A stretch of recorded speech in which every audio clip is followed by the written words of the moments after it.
Well, hello. I want to talk to you today about how to raise an entrepreneur, and I'm going to give you a few tips that you can use immediately that starts to shift the way that they think and wires them for a world that they are about to enter. Personally, I think that if we raise our children the same way we were raised, all we're doing is preparing them for the kind of world we lived in. But that world no longer exists. So I believe our responsibility as parents isn't just to raise them, but to prepare them for the kind of world they will live in. You know what I love? I love that in Chinese, here's what I learned a little while ago, that in Chinese, the symbol for chaos is also the same symbol that they use, or character, whatever they call that language. It's the same symbol that they use for the word opportunity. And wouldn't it be amazing if we could help program our children so that when the world was in a state of chaos, they could see opportunity? And that's what the Chinese do. You know, when 9/11 hits, they get busy building security systems because they see opportunity in chaos. Why? Because they were taught and programmed that way. That's why no matter where you go in America, Australia, and pretty much any Western country, you'll see the Chinese everywhere, and they don't really come in with jobs. They come in and they run businesses. They're all over the shopping centers running very successful businesses. So how can you set your child up to be prepared for a very turbulent world that they can find their own opportunity in? Well, I want to share with you some tips that we use here in our family that is really building entrepreneurs in our family, and it can do it for you too, and they are so simple. So here's the first one. Number one, do not pay your child pocket money, because all that does is teaches them to work for wages. We don't have any kind of allowance in our home. What happens is I want to build a correlation in their mind with effort versus return, because that's how it works. And if you're paying your child pocket money or an allowance, it means that no matter what effort I put in, I'm still going to get my pay. If I work harder, I can't get more, but if I work less, I'll still get the same. And so it builds a different mentality. So here's what we do. We pay per task. Now, I don't like to even use the word job. I don't like to call them jobs. I like to call it work. I just want to make that tiny subtle difference, and it completely changes what their brain believes and learns to look for in their life. So I don't want them to associate with a job, and not because I'm down on jobs, but I'm just up on opportunities and being an entrepreneur. So we talk about it being work, because in life, you will need to work. You will work hard as an entrepreneur. You will work hard in your relationships. You'll work hard as a parent. Life is about work. And the more work you do, the more return you get. But here's the key. It's not the more hours of work. It's the more valuable that work is. So we pay the kids per task that they do, but there is not a set payment. It's not as if they get 20 cents per task. Now, here's how this works. You get paid per task, but not every task is the same amount. So number one, what does that teach a child? Number one, it teaches the more tasks you do, the more work you do, the more you'll get paid, which means you are in control of your own income. And I don't have to give them the consequences as a parent, because life will give it to them. So next week, when they want to go buy something and they don't have enough money, instead of looking to me as though I'm the one with all the power, leaving them to feel powerless in their life teaches them in that moment that the reason you don't have the money is because you haven't done enough work lately. Now, here's the thing. You can get out of that position anytime you like. Go ahead and do a whole lot more work and come back to the shops tomorrow and buy what you want.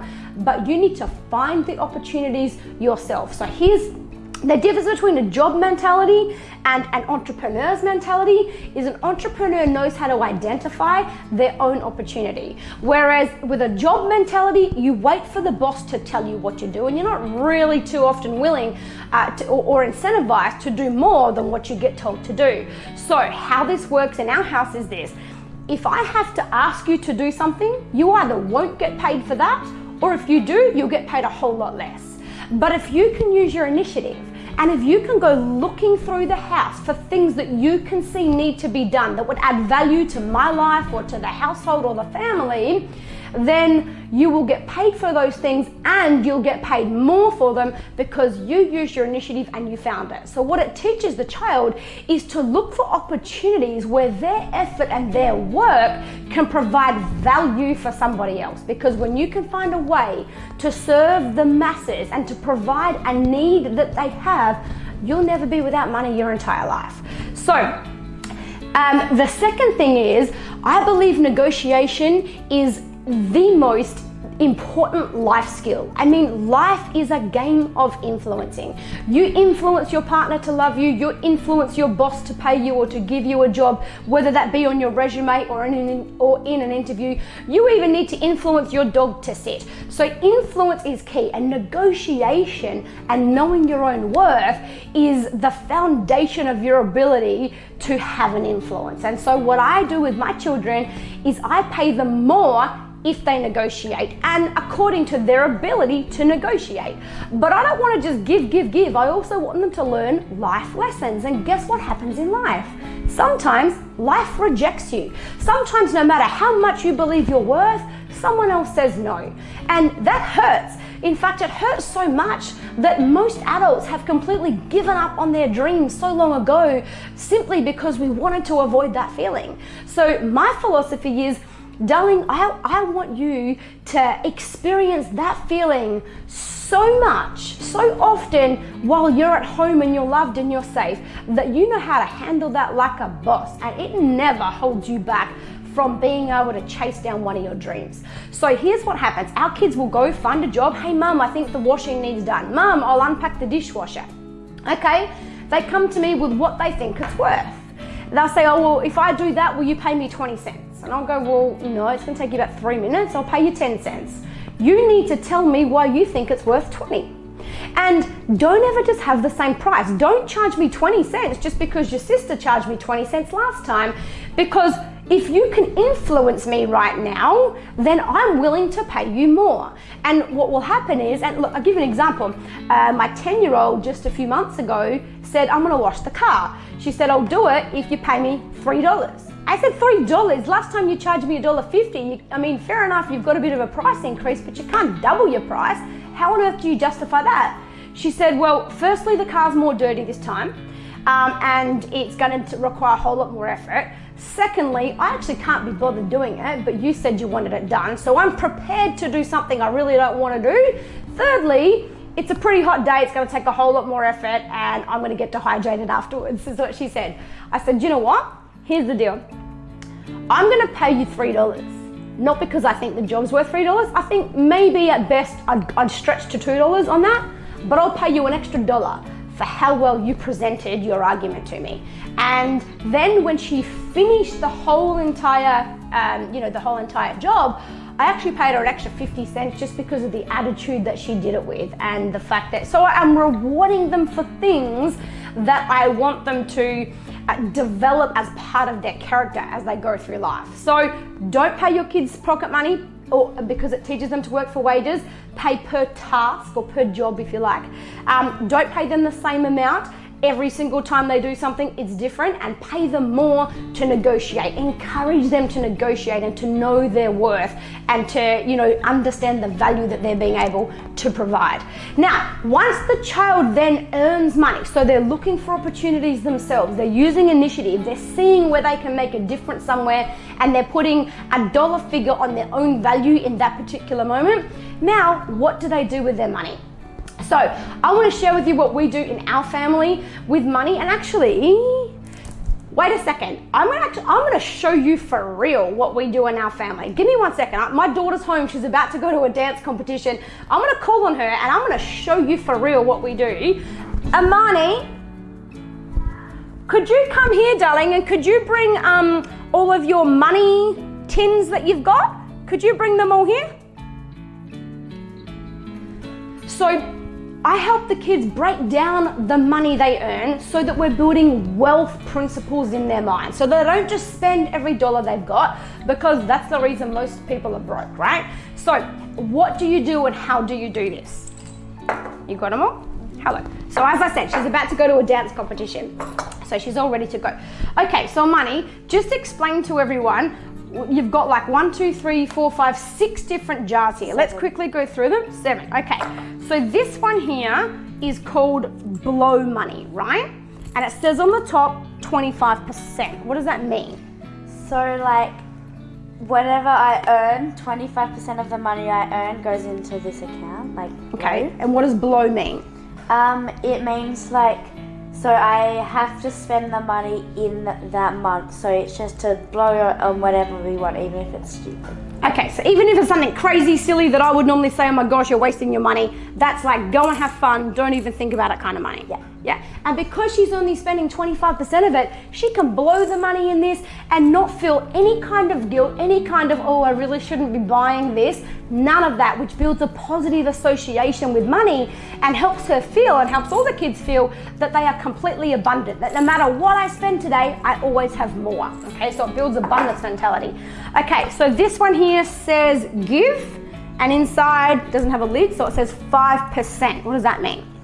So 5% of the money goes in, and my giving account is, so at the moment I'm saving up for the Share the Dignity event, so I'm using my money in there to give to others. Okay, so, and what else have you done in the past as an example? I've given to homeless people. Okay, so this is give. I mean, this helps your children really build a true sense of gratitude, and it reminds them that no matter what my situation is in life, for as long as I'm able to give, I am abundant, I have more.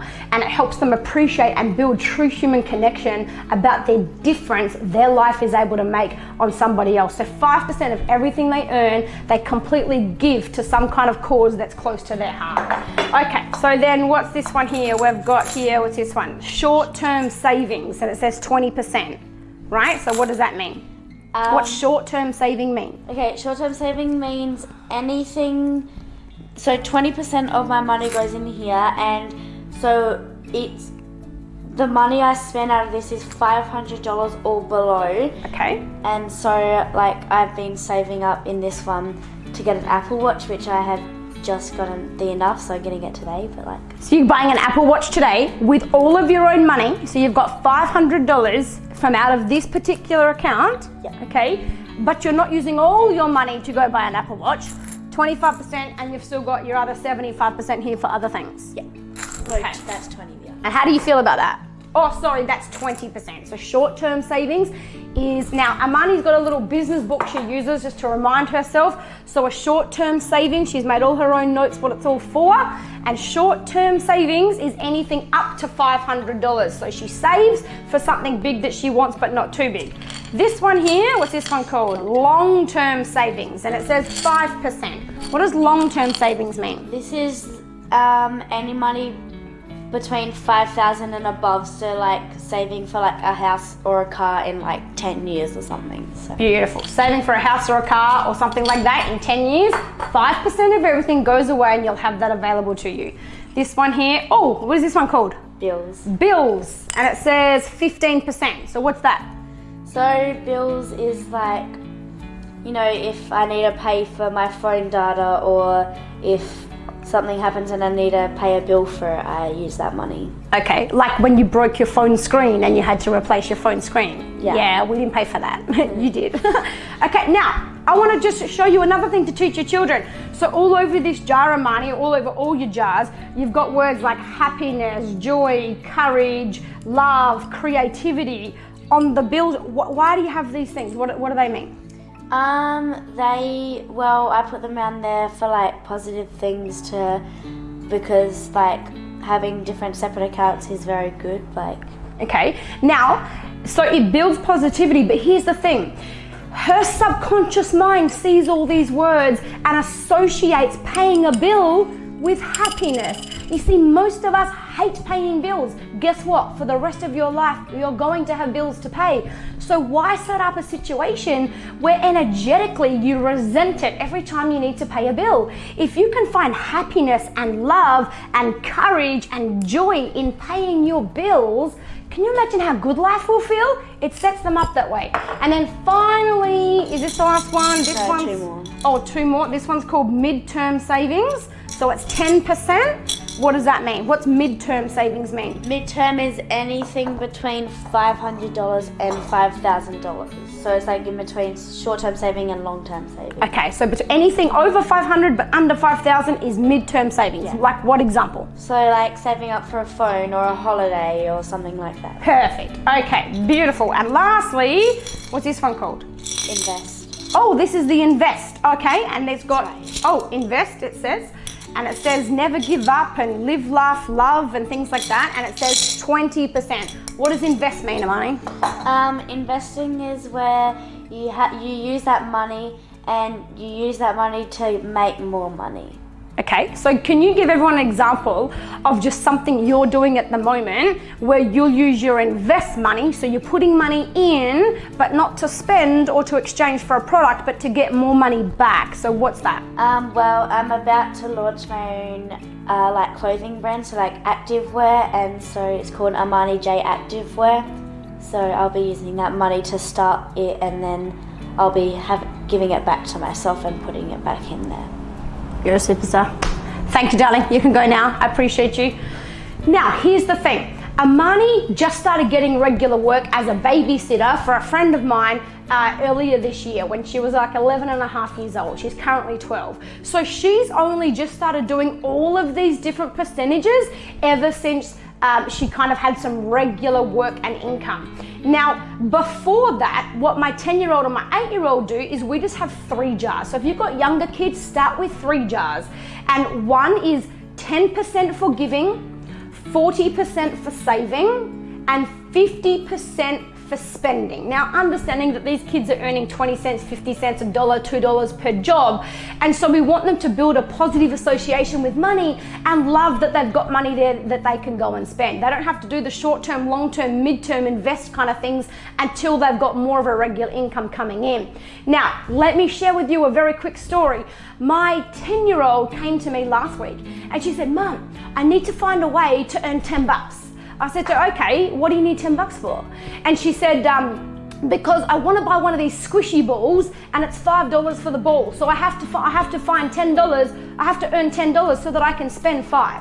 See, her brain was already programmed not to find a way to earn $5 and go spend the whole lot. Her brain was already programmed to earn double because she can only spend 50%. So if you have enjoyed this video and you feel you have got value, please, every child needs this kind of information and this kind of influence on their life. So please don't hold this for yourself. Please share, please tag, and please introduce another family that could benefit from this to this information.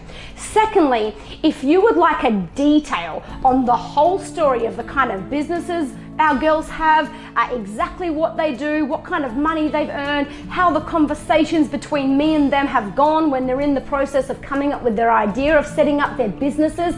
Yes, even my 9-year-old has a business. Then comment down below, yes please. If you comment down below, yes please, I will send you a link that will give you all the information on what it is we do, what their businesses are, and please go ahead, copy their ideas. He who copies most wins, right? Now at school they taught you that wasn't right. They taught you not to copy. But in the world of entrepreneurship, go ahead and copy and just make it better, make it your own. My name is Holly Noonan. I'm from The Holly Effect. Thank you for watching this. Please share.